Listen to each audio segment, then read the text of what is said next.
I'm Krishnaveer Roy, and I will be interviewing Ms. Thuraya Al Baqsami for my Title VII project, Trailblazers Transcending Traditions.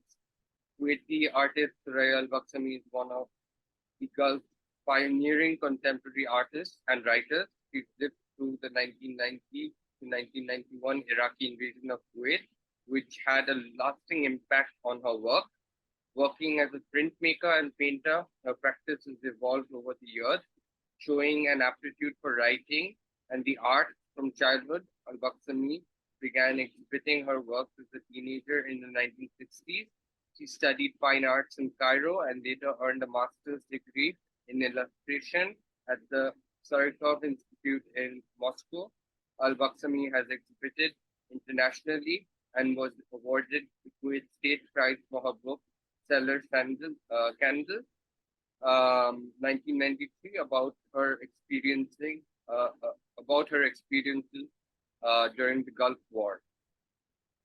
So, ma'am, how did your educational journey in fine arts across different countries shape your artistic style and perspective? I study art, high school to study art in Cairo, and I stayed there nearly 3 years and a half. Then suddenly I meet my husband, and I get married, and I moved to Moscow. In Moscow, 7 years. I start from the beginning. I study printmaking, graphic, and painting. It was a very good place to study, like, Surikov. It is one of the best art faculty and college in England, and I managed, discover many good stuff inside of me, my ability, and it was a great place to study there. And when I graduate, I moved to Senegal, Africa, where my husband, he was diplomat there, and I knew this is my studying journey. Okay, okay. Could you share a pivotal moment or experience that significantly influenced your creative direction? That significantly influenced your creative direction? Important moment. Important moment in or only in my studying journey? In all my life or only on my studying journey? Oh, you didn't hear me. It can be in your life, it can be in your studying journey as well.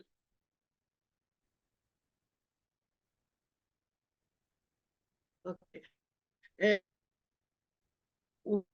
Students, it was, or in Egypt, it was a big number of students, and as a person, I was very happy to live there. It's a great place to live. As a student, I said anything to me. In Moscow, it was a big competition. It was hard, first because of the weather, which I'm not used to it, to live 40 below zero. Yes, and also the level who was studying with me, the Russian, it was very high, and it was a big competition. But I managed to pass, and I graduate with excellent mark. I don't know how I study Russian language. This was the difficulty first year, but it was fun that I wrote a book about it. I'm a writer. I published 15 books, different in short story, novel, poem. I was 40 years journalist. I work, and all this stuff inside of me as a writer, illustrator, painter, printmaker. They was linking one to each other, and this gave me a good feeling. Yes, for this I wrote a book. It's called The Time of Red Flute. and it is about first year I study in Moscow and how it was difficult, and also I publish many short story about my life. But important moment in my life, it was the invasion, when Iraqi army, they invade Kuwait, and my was for 3 months only, but that time to do it, I also my at that time, and I discover art is the shield war situation. If you Mhm. still in a safe, always women she inspire me. Women's word, women's life, especially Arab women, Oriental women. This has inspired me a lot in my poem, in my painting, in my a lot of artwork, and she was the main subject in my all artwork all these years. Even you found her in my literature, because I think woman, she's a symbol of beauty, maternity, and she have a lot of symbols in her. I mean, in her existing, and also she's the most beautiful things in the earth. Yes, and also as I am a mother, and the mother generally also, she's a symbol of country, of people, of many things. For this, uh, also what inspired me again, this is the place where I exist or where I live. It affects a lot in my artwork, and also I think I'm like a sponge inside of me, then I take it out in art form. Okay, okay. Um, how did the Iraqi invasion of Kuwait impact your artistic expression and themes you explored in your work? How does your experience during the occupation influence your creative process? Yes, during the wartime, I discovered that to be under occupation, it is very dangerous to paint the real feeling, or to write about the real feeling. Then I use symbols, and in symbols I found a lot of stuff, which is, I mean, it is effect on my work, and I used them. They saved me a lot. For example, I do the enemy. They look like scorpion, and the symbol of my country, it was deer, beautiful deer, and I images, which is even Iraqi soldiers. They was in my studio and they didn't understand what I want to say. After the liberation of Kuwait, I stopped to paint beautiful women and beautiful scene, and for 10 years it was very dark, and this is not normal for any nation go through occupation or wartime. Always the artists after this experience, they have too much trauma inside of themselves, and they express it in very dark way. Then I get rid of it after time. Okay, okay. Uh, please tell us about your prolific series Invasion 1990 to 1991. How well was it received? The series I done during the, I told you, during the invasion, my work, it was all symbolic. Then it wasn't clear what I want to say. It is I use a very historical symbols. I put them in my artwork. Nobody understand uh, what I want to say, but I was scared, because any truth moment in my art, I can face death with it. Then after the liberation, when I feel the freedom and I was happy my country free, I start to tell the real story and what happened through my artwork.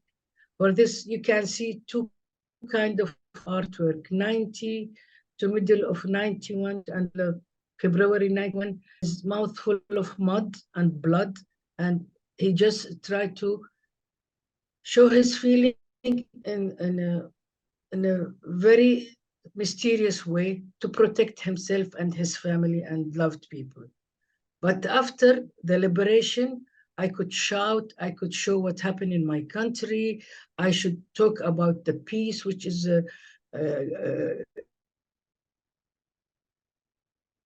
good things to get it when you're living and you live here. All these things, in 91, both artwork, which I done in 90 until 91, I put them in exhibition and I go around the world. I show them in everywhere, even in Paris, it was exhibition. In 94, it was in India, it was in Afghanistan, it was in Vietnam, in China, in many, many countries in the world. I just want to show them what happened in Kuwait through my art. Okay. Okay. Can you highlight specific artworks that stands out in portraying the impact of war, such as The Last Shot in 1991? Yes, yes. The one of my icons work, I can tell it. This is a lino artwork called No for Invasion. This is very small print, which I done it in a purpose to be underground poster to give to the resistance, that they can put it all over Kuwait, that the people can see, that the soldiers, they can see that we are not happy that they are in our country. But I just print 10 copy from it, and I give people to just to get young people to spread it. But they was arrested and they shoot them, they killed them, and I stopped the project and I hide the block of the print in somewhere safe. And after the liberation of Kuwait, I printed, and this work was shown in MoMA Museum. It is a collection with a very big museum in the world, and I have now only my own copy. I mean, this work, which I think it is very important for me, and it's a symbol, but it's showing uh, how you are you can resist in your own way, even through your art. Mm-hmm. I liked your last line. You can resist your own way even through art. Very nice. Through your artworks. Yes. Um, I also found the parting very haunting. The painting depicts a woman nestling her head on wounded man's shoulder. The two bullet holes This appear is on the head of the man, as well as the dove in flight above. The two figures' loving embrace. What does the painting signify to you? uh, this painting. It have a story. I was in February. It was not, yes, it was in February 20. We liberated 26, yes, 26th of February. Yeah. Yes, 21st of February, I make sketch. This is a woman with a man, and she look very sad, and there is a small bird. And my husband here asked me, Thuraya, what's this? What will go? Why are you doing this strange drawing? I said, because the time we live is strange. We don't know tomorrow we will wake up, we are dead, we are under a ruined house, or we are alive, or we are prisoner in Iraq. We don't know what will happen. Yes, this is the situation of any a person living in an occupation country. He don't know what we will face, full of life of scary surprise. And what happened that um, uh, uh, I do this small drawing. Then next day, my husband was war prisoner in Iraq. They took him from the house. They kidnapped him, and they took him to Iraq. And I keep the sketch after the liberation of Kuwait. After my husband, he came back from prisoner. I went to London, my family was there, and I managed to do this work in etching. The technique was etching, and it became beautiful, but still it's very sad and full of memories. This is the story of this art. Okay. In fact, there's a movie, it's an Indian movie which came out called Airlift, which was about the Iraqi occupation of Kuwait and how the Kuwaitis were being killed and how some Indians were able to fly back and escape from Iraqi occupation. So it's Yes, yes, quite yes. interesting. You know, because the biggest population, second population in Kuwait, it's the Indian. Yeah, They are the biggest, the biggest. For this, you can imagine all these people have to leave the country. They face a lot of tragedy. yeah, You know, it was a big tragedy. yeah, definitely. We know a few people who were there during that time as well and who are still Yes, living in Kuwait. So it was a traumatic period. So yes, that brings me to my next question. The traumatic yes, event of the invasion resulted in cellar candles, in which you expressed your experience through poetic fiction. You received the yes. state prize for this. Which creative part of you was more active during this time? And was writing more therapeutic than painting during this period? Yes, yes, you are right. The this During this period, the writing was the scary things because the soldiers non-stop they check in our houses, they check every paper, anything, because they was looking for underground brochures, underground flyers, which is my husband was part of resistance, and also I wrote in these flyers. We give them around Kuwait, we give them for the people. We let them to get to the hand of Iraqi soldiers to read it, to feel, to know what we are feel about them. For this writing, it was very danger. And painting for me, it was less danger because I managed to, like, uh, I use symbols. I nothing showing that I am against them. But writing, I couldn't use symbols, to look very stupid what happened. And the scary moment was my children. I have two daughters who they like to paint, and these children they couldn't hide their feeling, and they was drawing what they feel. They done soldiers like monkeys, like donkeys. They put horn for them, tail. They make them look like devils. And they show that Kuwaiti are stronger. They fighting. These children, one she was 9, the other was 7, and they show themselves that what they feel. For this children, they can't hide their feeling, but adults they can do some. They can be a good actress or actor, to act. For this, I mean, writing was danger, yeah, and but I mean, painting was less danger. And I wrote another two book, one of them for children. It's called Memory of Fatuma, young Kuwaiti. It's a girl, 9 years old. She's writing her diary during wartime. And this book was translated to Persian language. And I get award for children book creativity on this book. Okay, okay, okay. In what way does the art produced during and after the Gulf War contribute to the collective memory of Kuwait and serve as a means of addressing historical trauma? What role does art play in preserving historical narratives?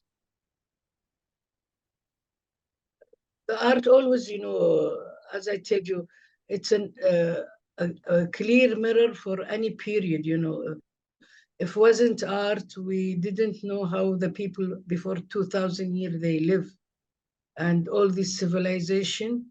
It was not written a book. It was written through all this great artwork, which is start from thousand years from the cave, until the pyramid, until the temples, until all this. For this art, it's the best style to bring to show the style life. But now we have competed with technology, which is this is the internet and all this media, which they are art. I'm against them. I don't like them. Yes, they make my life easier to contact, but as a art, it is little bit difficult to artists to live in this atmosphere.